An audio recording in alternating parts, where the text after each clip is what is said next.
Halo, namaku Ana. Di sini aku mau bercerita, aku mau share mengenai self discovery. Jadi perjalanan hidupku itu sebenarnya dimulai dari sebuah keputusan sederhana, yaitu memilih antara SMA atau SMK. Nilai raporku saat itu tidak cukup untuk SMA favorit, sehingga aku akhirnya memilih SMK dan berakhir dengan lulusan terbaik di jurusan akuntansi. Namun aku merasa ada yang kurang nih, karena aku saat itu lebih fokus untuk belajar dan kurang mengeksplor dunia luar. Lulus SMK bukan berarti aku tahu nih apa yang harus aku lakukan.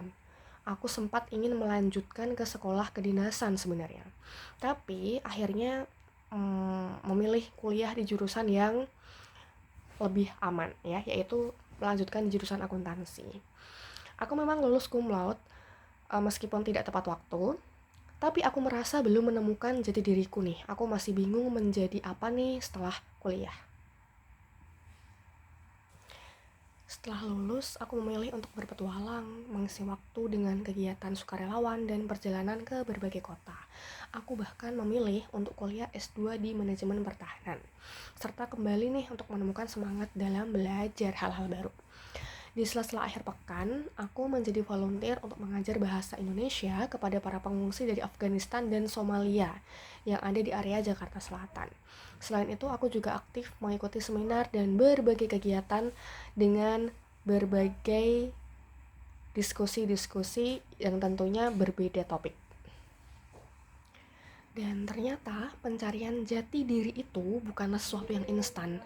Bahkan aku baru menyadari nih, pada usia 29 tahun ini, ternyata aku tuh butuh hal baru, butuh tantangan baru, butuh suasana baru, begitu. Aku suka explore gitu.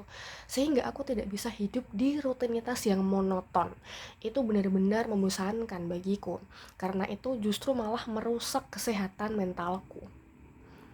Dan akhirnya aku mulai nih tahu, oh ternyata aku tuh anaknya tuh sukanya ini, aku tuh anaknya sukanya itu, aku tidak suka begini, aku tidak suka begitu gitu.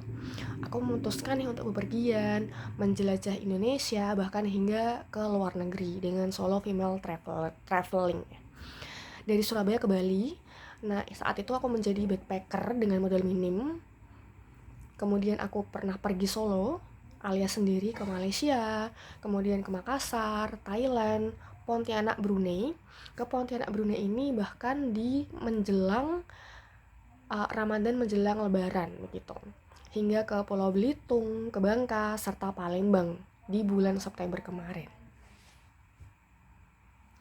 Dan ternyata setiap perjalanan itu mengajarkan aku tentang kehidupan, keberagaman, kebebasan, serta pembelajaran yang sangat bermakna. Perjalanan itu tidak hanya tentang tempat yang aku tuju, tapi tentang diriku sendiri, bagaimana aku bisa menemukan diriku sendiri. Bagaimana aku tahu apa sih yang membuat aku bahagia, apa sih yang membuat aku senang dan membuat aku passionate tentang hal itu gitu, mengenai belajar hal baru, bertemu dengan orang-orang berbeda, berdiskusi dengan mereka, serta menjelajah dan eksplor tempat-tempat yang baru. Dan aku sadar bahwa hidup ini adalah tentang perjalanan, bukan tujuan akhir. Karena sejauh apapun aku pergi, aku akan terus belajar, berkembang, serta semakin mengenali diriku dan semakin menemukan diriku. Dan aku percaya bahwa ini adalah baru awal dari petualanganku. Dan di umur segini ternyata hidupku baru saja dimulai. Sekian dari ceritaku, sampai jumpa.